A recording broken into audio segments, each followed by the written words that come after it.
Hello बच्चों, आज मैं आप लोगों को करवाऊंगा बेसिक अकाउंटिंग टर्म्स और इसकी काफ़ी सारी वीडियो बन चुकी है। तो आप लोग क्या करना, प्लेलिस्ट में जाओ और प्लेलिस्ट में जाने के बाद वहाँ पर जो बाकी की वीडियो जो है वो देख लो। ठीक है, तो बेसिक अकाउंटिंग टर्म्स की काफ़ी सारी वीडियो बन चुकी है और आज हम पढ़ेंगे कि एक्सपेंस क्या होते हैं और साथ में एक वर्ड और समझेंगे, रिवेन्यू क्या होता है। ठीक है बच्चों, तो आज का हमारा जो टॉपिक है वो है एक्सपेंस के बारे में और दूसरा है रिवेन्यू के बारे में।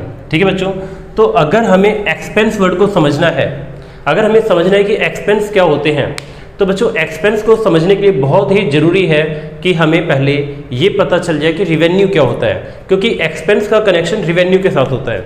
ठीक है, एक्सपेंस का कनेक्शन जो है वो रिवेन्यू के साथ है। अगर हमें रिवेन्यू का मतलब पता चल जाता है तो हमें आराम से एक्सपेंस समझ में आ जाएगा। ठीक है, तो बच्चों समझते रिवेन्यू क्या होता है।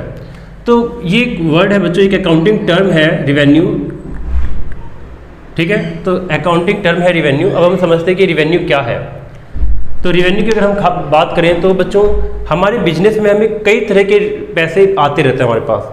जैसे कि हम एसेट्स को बेचते हैं तो पैसा आता है, हम किसी से लोन लेते हैं तो भी पैसा आता है। ठीक है, इसी तरीके से हम गुड्स को सेल करते हैं तो भी पैसा आता है, डेटर्स हमें पैसे दे दे तो भी पैसा आता है, हमें रेंट मिल गया, कमीशन मिला, इंटरेस्ट मिला, वहाँ से भी पैसे आते हैं। पैसे हमारे पास कई जगह से आते हैं। ठीक है, हमने कहीं इन्वेस्टमेंट कर दिया तो वहाँ से इंटरेस्ट भी आ सकता है, वहाँ से डिविडेंड भी आ सकता है। तो बच्चों इनकम बहुत जगह से आ सकती है, पैसे हमारे पास बहुत जगह से आ सकते हैं।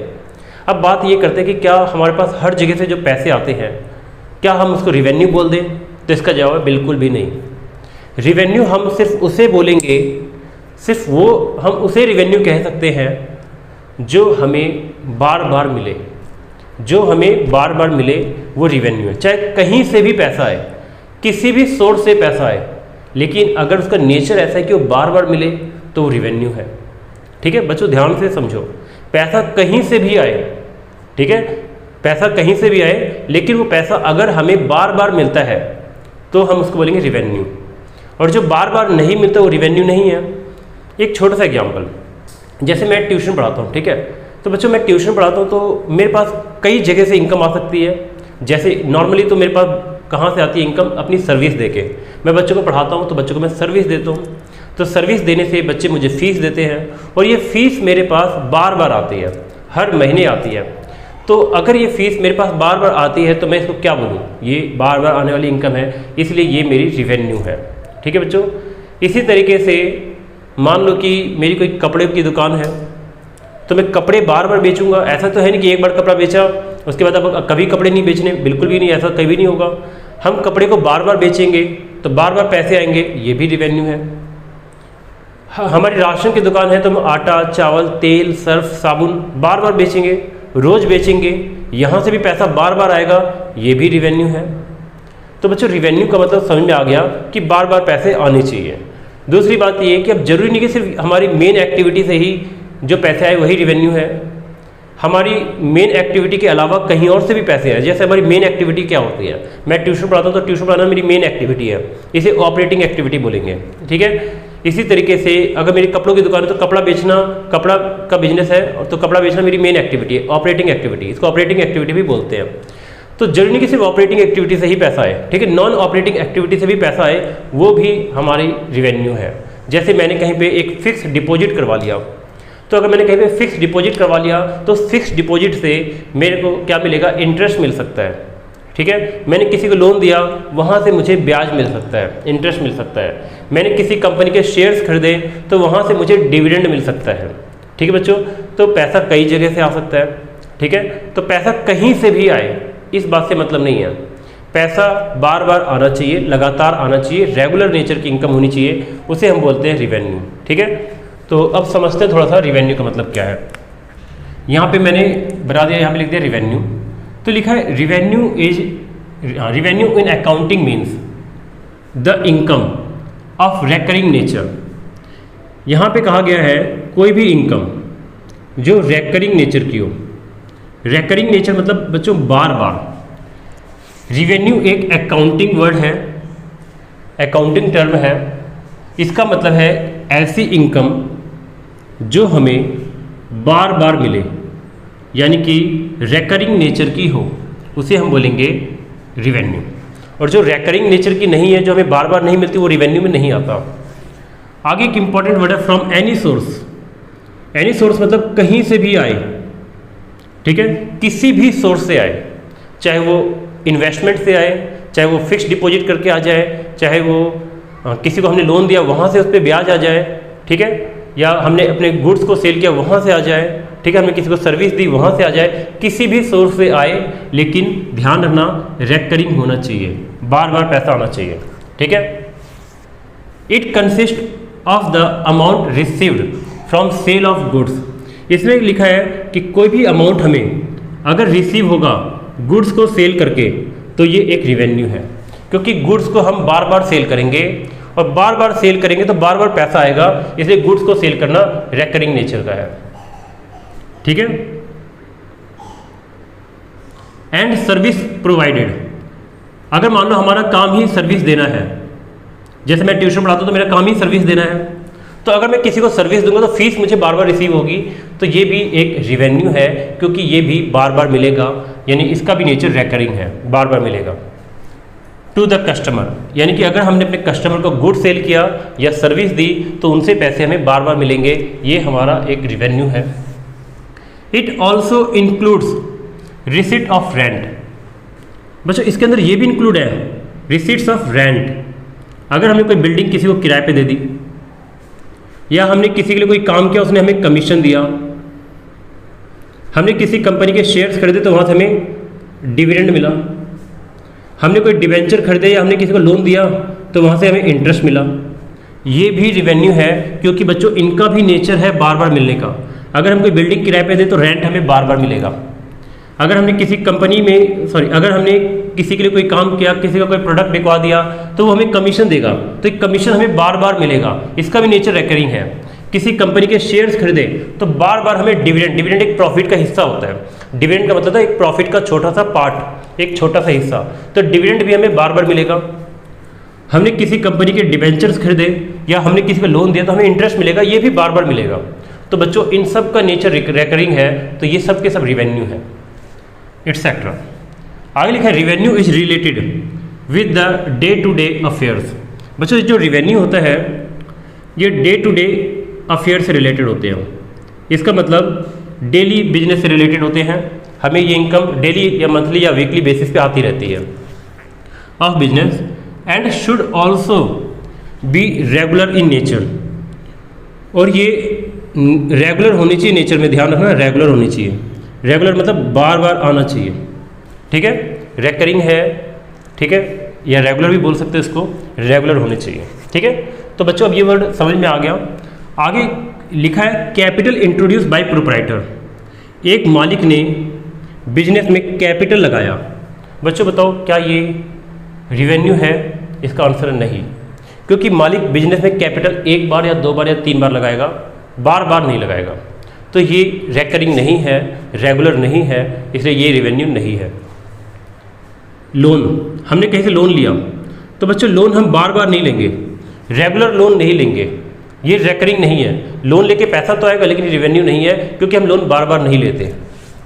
सेल ऑफ एसेट्स, हम एसेट्स मतलब प्रॉपर्टी, हम अपनी प्रॉपर्टी को बार बार नहीं बेचते, तो ये भी रिवेन्यू नहीं होगा। प्रॉपर्टी को बेच के अगर पैसा आता है तो वो रिवेन्यू नहीं है, क्योंकि प्रॉपर्टी को हम बार बार नहीं बेचेंगे, ठीक है। इज नॉट रिवेन्यू, ये सब रिवेन्यू नहीं है। तो बच्चों मुझे लगता है रिवेन्यू का मतलब समझ में आ गया होगा। अब सिंपल वर्ड में समझ लो, रिवेन्यू का मतलब होता है कोई भी पैसा जो हमें रिसीव हो रहा है हमारे नॉर्मल बिजनेस से, ऑपरेटिंग एक्टिविटी से, जो पैसा हमें कोई भी पैसा रिसीव हो रहा है, कहीं से भी रिसीव हो रहा है, चाहे वो हमें ऑपरेटिंग एक्टिविटी से रिसीव हो रहा है या फिर हमें नॉन ऑपरेटिंग एक्टिविटी से रिसीव हो रहा है, सब के सब रिवेन्यू है, ठीक है। बस ध्यान रखना उसका नेचर क्या होना चाहिए, रेकरिंग होना चाहिए, बार बार रिसीव होना चाहिए। जैसे गुड्स को सेल करके या किसी को सर्विस दे के जो पैसा आ रहा है वो सब क्या है, रिवेन्यू है, ठीक है। तो गुड्स को सेल करके, सर्विस को देके जो पैसा रिवेन्यू है, इन्वेस्टमेंट से कोई इनकम आ रही है, लोन देके कोई इनकम आ रही है, ठीक है। तो यहाँ ये सभी रिवेन्यू है। हमने कोई प्रॉपर्टी किराए पे दे दी तो वहाँ से किराया आएगा, ये भी रिवेन्यू है। तो ये सब रिवेन्यू है, ठीक है। हाँ, रिवेन्यू कौन से नहीं है, एसेट्स को बेचना रिवेन्यू नहीं है, क्योंकि एसेट्स हम बार बार नहीं बेचते, तो ये बार बार मिलने वाली इनकम नहीं है, ठीक है। इसी तरीके से हमने मालिक ने बिजनेस में कैपिटल लगाया, ये भी रेवेन्यू नहीं है क्योंकि बार बार नहीं आएगा पैसा, ठीक है। इसी तरीके से हमने लोन लिया तो लोन भी बार बार नहीं लेंगे, इसलिए ये भी रेवेन्यू नहीं है, ठीक है बच्चों। ये रेवेन्यू वर्ड समझ में आ गया। अब रेवेन्यू वर्ड अगर समझ में आ गया तो अब हम एक्सपेंस वर्ड को आराम से समझ सकते हैं, क्योंकि एक्सपेंस का कनेक्शन होता है रेवेन्यू से। तो बच्चों एक्सपेंस क्या होता है? एक्सपेंस का मतलब होता है कि हम किसी भी गुड्स को प्रोड्यूस करने, पहले बच्चों एक छोटी सी बात बताता हूँ, बहुत से बच्चे कंफ्यूज हो जाते हैं कि एक्सपेंडिचर क्या है सर। Expenditure and expense. तो बहुत से बच्चे ऐसे होते हैं जिनको यहाँ पे थोड़ी सी कन्फ्यूजन हो जाती है कि एक्सपेंडिचर और एक्सपेंस में क्या फ़र्क है। बच्चों ये मामूली सा फ़र्क है, मामूली नहीं बोल सकते, बड़ा फ़र्क बोल सकते, काफ़ी बड़ा फ़र्क है। एक्सपेंडिचर का मतलब होता है ये एक बहुत ही वाइडर टर्म है, वाइडर, और एक्सपेंस जो है ये एक नैरो टर्म है, ठीक है, नैरो।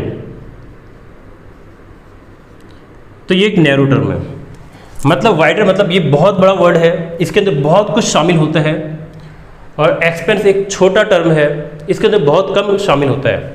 एक्सपेंडिचर के अंदर हमारे दो तरह के एक्सपेंडिचर होते हैं, रिवेन्यू एक्सपेंडिचर और कैपिटल एक्सपेंडिचर दोनों शामिल होता है, और एक्सपेंस के अंदर सिर्फ रिवेन्यू एक्सपेंडिचर होता है। बात समझ में आ गई? फिर से सुनो। एक्सपेंडिचर के अंदर कैपिटल एक्सपेंडिचर और रिवेन्यू एक्सपेंडिचर दोनों होता है, इसकी एक वीडियो बन चुकी है, देख लेना।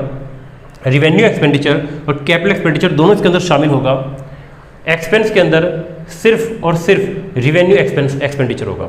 फिर से इसमें क्या होगा? कैपिटल एक्सपेंडिचर और रिवेन्यू एक्सपेंडिचर दोनों होगा। इसमें क्या होगा? इसमें सिर्फ रिवेन्यू एक्सपेंडिचर होगा, ठीक है। तो बस इतना ही फर्क है दोनों में, ठीक है।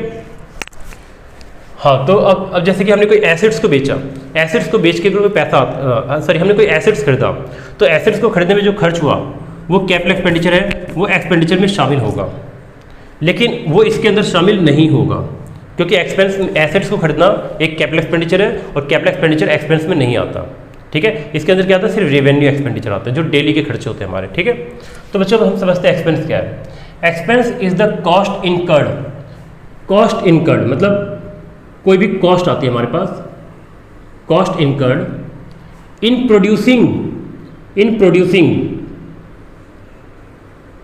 And selling the goods and service. अगर हम किसी को कोई गुड्स या हम कोई सर्विस देते हैं या उसको हम प्रोड्यूस करते हैं, तो किसी भी गुड्स या सर्विस को प्रोड्यूस करने पे जो भी खर्च आता है वो कहलाता है एक्सपेंस। बात समझ में आ गई बच्चों? जैसे एक छोटा सा एग्जाम्पल, मान लो कि मेरी कपड़ों की दुकान है, तो मैं क्या करूँगा? कहीं ना कहीं से कपड़ा खरीद के लेके आऊँगा, तो वो एक एक्सपेंस है। फिर उसके बाद मैं जिस बिल्डिंग लूँगा किराए पे, तो बिल्डिंग का रेंट पे करूँगा, वो भी एक एक्सपेंस है। मैं एडवर्टाइजमेंट करूँगा, वो भी एक एक्सपेंस है। इसी तरीके से कई सारे खर्चे हो सकते हैं, ठीक है। तो जैसे मैं लोन लूँगा, उस पर हमें इंटरेस्ट देना पड़ेगा, वो भी एक्सपेंस है। सैलरी पे करूँगा, वेजेस पे करूँगा, वो भी एक्सपेंस है, ठीक है। तो बच्चों यहाँ पे कहा गया है कि अगर हम कोई गुड्स को बेचने के लिए या उसको प्रोड्यूस करने पे जो भी खर्च करते हैं सब एक्सपेंस है, ठीक है। या सर्विस देने के लिए, जैसे मैं बच्चों को पढ़ाता हूँ तो पढ़ाने के लिए कूलर की ज़रूरत पड़ती है, AC की ज़रूरत पड़ती है, बिजली का बिल आता है, रूम का किराया देना पड़ता है, ठीक है। तो ये इतने सारे खर्चे होते हैं, ठीक है। तो कूलर का खर्चा, बिजली का खर्चा, एसेट्स पे डेप्रिसिएशन लगता है, ठीक है, AC का बिल आता है, ठीक है, काफ़ी खर्चे बैठ जाते हैं। तो बच्चों ये सब क्या है? ये सब कहलाएगा एक्सपेंस। बिना एक्सपेंस किए हम रिवेन्यू को अर्न नहीं कर सकते। अगर हम ये सोचें कि हम कोई एक्सपेंस ही ना करें तो हम रिवेन्यू भी अर्न नहीं कर सकते। खुद ही सोचो, मैं रूम खाली कर दूँ, ठीक है, बिजली का बिल भरना बंद कर दूँ, ठीक है, रूम खाली कर दूँ, बिजली का बिल भरना बंद कर दूँ, मैं इंक ना खरीदूँ, मैं मार्कर ना खरीदूँ, इन पर कोई खर्चा ही ना करूँ, तो नॉर्मल सी बात है, तो मैं कमाऊँगा कैसे? मैं कमा भी नहीं पाऊँगा। मुझे कमाने के लिए क्या चाहिए? कुछ खर्च भी करना पड़ेगा। तो रिवेन्यू को अर्न करने के लिए जो भी हम खर्च करते हैं वो सब क्या कहलाता है? एक्सपेंस। यानी कि गुड्स या सर्विस को प्रोड्यूस करने के लिए, ठीक है, हम जो भी खर्च करते हैं वो कहलाता है एक्सपेंस। अब यहाँ पे लिखा है अकॉर्डिंग टू फिने एंड मिलर। इनके अकॉर्डिंग पढ़ते हैं, इन्होंने डेफिनेशन दी हुई है कि क्या है एक्सपेंस। इन्होंने कहा एक्सपेंस इज द कॉस्ट। इन्होंने कहा कि एक्सपेंस एक कॉस्ट है, लागत है, cost of use of things किसी भी चीज़ को यूज करते हो आप, तो उसकी जो लागत आती है वो क्या है, वो है कॉस्ट। या हम कोई सर्विस लेते हैं, उसकी जो कॉस्ट आती है वो भी एक्सपेंस है। तो फिने और मिलर ने कहा है कि हम किसी भी थिंग्स को यानी किसी भी वस्तु को इस्तेमाल करते हैं या हम कोई भी सर्विस लेते हैं, इस पे जो भी कॉस्ट आती है वो कॉस्ट एक्सपेंस है। जैसे बच्चों थिंग्स में क्या आ गया, हमने एक बिल्डिंग ली, थिंग्स में क्या आ गया, हमने कोई बिल्डिंग ली किराए पे। तो अब इस बिल्डिंग एक थिंग्स है, एक वस्तु है, और इस बिल्डिंग का हम क्या पे करेंगे, रेंट पे करेंगे। बच्चों बात समझ में आ गई, हमने एक बिल्डिंग लिया किराए पे, बिल्डिंग एक थिंग्स है और हमने क्या किया, इसका रेंट पे करेंगे हम, ठीक है। तो रेंट जो भी पे करेंगे एक कॉस्ट है, तो इसको हम बोलेंगे ये एक एक्सपेंस हमारा, ठीक है। या हम कोई सर्विस लेते हैं, ठीक है बच्चों। सर्विस का मतलब होता है कि हमने अपने लेबर से काम करवाया, तो लेबर की सर्विस लिया, उसको सैलरी देनी पड़ेगी, ठीक है। हमने मजदूर से काम करवाया तो उसको मजदूरी देनी पड़ेगी, ठीक है। इसका एग्जाम्पल देता हूँ मैं तुम्हें। हमने कोई वर्कर को रखा अपने पास और वर्कर से हमने काम करवाया, और वर्कर से काम करवाने के बाद उसको सैलरी देनी पड़ेगी, वेजेस देना पड़ेगा, ठीक है। इनको क्या देना पड़ेगा, सैलरी, ठीक है। तो ये भी एक्सपेंस है। थिंग में एक चीज़ और हो सकता है, जैसे कि हमने रॉ मटेरियल खरीदा तो इस पर भी खर्चा आ सकता है। तो फिने और मिलर ने क्या कहा, फिने और मिलर ने कहा कि expense is the cost of use of things और service for the purpose of generating revenue. इन्होंने कहा कि रिवेन्यू को जनरेट करने के लिए यानी रिवेन्यू को कमाने के लिए हम जिन जिन थिंग्स का यूज करते हैं या हम जो भी सर्विस लेते हैं उस पर हमें जो पे करना पड़ता है, उस पर जो कॉस्ट आती है वो कॉस्ट कहलाती है एक्सपेंस। बात समझ में आ गई। जैसे हम बिल्डिंग लेते हैं तो बिल्डिंग की कॉस्ट क्या, उस पर रेंट देना पड़ेगा। वर्कर को बुलाते हैं तो वर्कर की कॉस्ट क्या, उसको सैलरी देनी पड़ेगी, ठीक है। हमने कोई रॉ मटेरियल खरीदा तो रॉ मटेरियल के लिए पे करना पड़ेगा। तो किसी भी थिंग्स को या फिर किसी भी सर्विस को हम लेते हैं तो उसकी जो कॉस्ट आती है वो कहलाती है एक्सपेंस, ठीक है। बस एक बात और ध्यान रखना, ये कॉस्ट हमेशा, ये जो खर्चा है हम किस मकसद से करें, पर्पज़ क्या होना चाहिए हमारा, पर्पज़ होना चाहिए जनरेटिंग रिवेन्यू। रिवेन्यू को जनरेट के लिए हम कोई गुड्स, कोई थिंग्स लें या कोई सर्विस लें या कोई रॉ मटेरियल लें, उस पर जो कॉस्ट आती है वो एक्सपेंस है। बस ये वर्ड आना ध्यान रखना है, फॉर जनरेटिंग रिवेन्यू, रिवेन्यू को कमाने के लिए, ठीक है बच्चों। अब बात करते हैं कि following are included in the term expense. Expense के अंदर क्या क्या शामिल होता है। तो पहला बच्चों cost of goods sold. Cost of goods sold का मतलब होता है कि जो भी गुड्स हमने सेल कर दिया। कॉस्ट ऑफ गुड्स सोल्ड का मतलब होता है कि जो भी गुड्स हमने सेल कर दिया, उस गुड्स पे जो कॉस्ट आई है वो एक एक्सपेंस है, ठीक है। कॉस्ट ऑफ गुड्स सोल्ड का मतलब है कि जो गुड्स हमने सेल कर दिया, ठीक है, तो उस गुड्स पे जो कॉस्ट आई है, जो खर्चा आया है वो एक्सपेंस है, ठीक है। मुझे समझ में आ गया। अगला है अमाउंट पेड फॉर रेंट। हम रेंट पे करते हैं, कमीशन पे करते हैं, सैलरी पे करते हैं या एडवर्टाइजमेंट पे कोई खर्चा हुआ, ये सब ज़्यादातर कैश पेमेंट होते हैं। ये भी एक कॉस्ट है, ये भी एक खर्चा है, तो इसको भी हम एक्सपेंस बोलेंगे। और क्या आता है, decline in the value of assets. किसी एसेट्स की वैल्यू गिर जाए, जैसे डेप्रिसिएशन लग जाता है, जैसे बिल्डिंग हो गई, मशीन हो गई, इनको यूज करते करते, इस्तेमाल करते करते इन पर डेप्रिसिएशन लग जाता है, घिसावट पैदा हो जाती है इसके अंदर, तो ये भी बच्चों एक खर्चा है, एक्सपेंस है। Fall in the value of investment. हमारे इन्वेस्टमेंट की वैल्यू गिर गई, ये भी कॉस्ट है, सॉरी एक्सपेंस है। इसी तरीके से बच्चों होता है बैड डेट्स। क्या होता है, बैड डेट्स। तो बैड डेट्स क्या होता है, जैसे कि हमारे कस्टमर्स पैसे लेकर भाग जाते हैं, ठीक है, तो वो पैसा हमारा डूब जाता है, या हमारे कस्टमर की डेथ हो गई तो पैसा मिलने के चांस नहीं होते, तो वो भी क्या है, वो भी हमारा एक्सपेंस है, ठीक है बच्चों। तो अब आपको समझ में आ गया कि एक्सपेंस क्या होता है, रिवेन्यू क्या होता है। बाकी एक्सपेंडिचर और एक्सपेंस में एक मामूली सा फर्क है। एक्सपेंडिचर में कैपिटल एक्सपेंडिचर और रिवेन्यू एक्सपेंडिचर दोनों आता है, और एक्सपेंस के अंदर सिर्फ वो खर्चे आते हैं जो रिवेन्यू जनरेट करने के लिए होते हैं, यानी सिर्फ रिवेन्यू एक्सपेंडिचर को ही एक्सपेंस बोलेंगे, ठीक है। तो रिवेन्यू एक्सपेंडिचर और एक्सपेंस एक ही बात है, ठीक है बच्चों। और एक्सपेंडिचर जो है इसमें कैपिटल एक्सपेंडिचर और रिवेन्यू एक्सपेंडिचर दोनों आएगा, ठीक है। तो बच्चों फिर आज के लिए इतना ही, बाकी हम नेक्स्ट में करते हैं।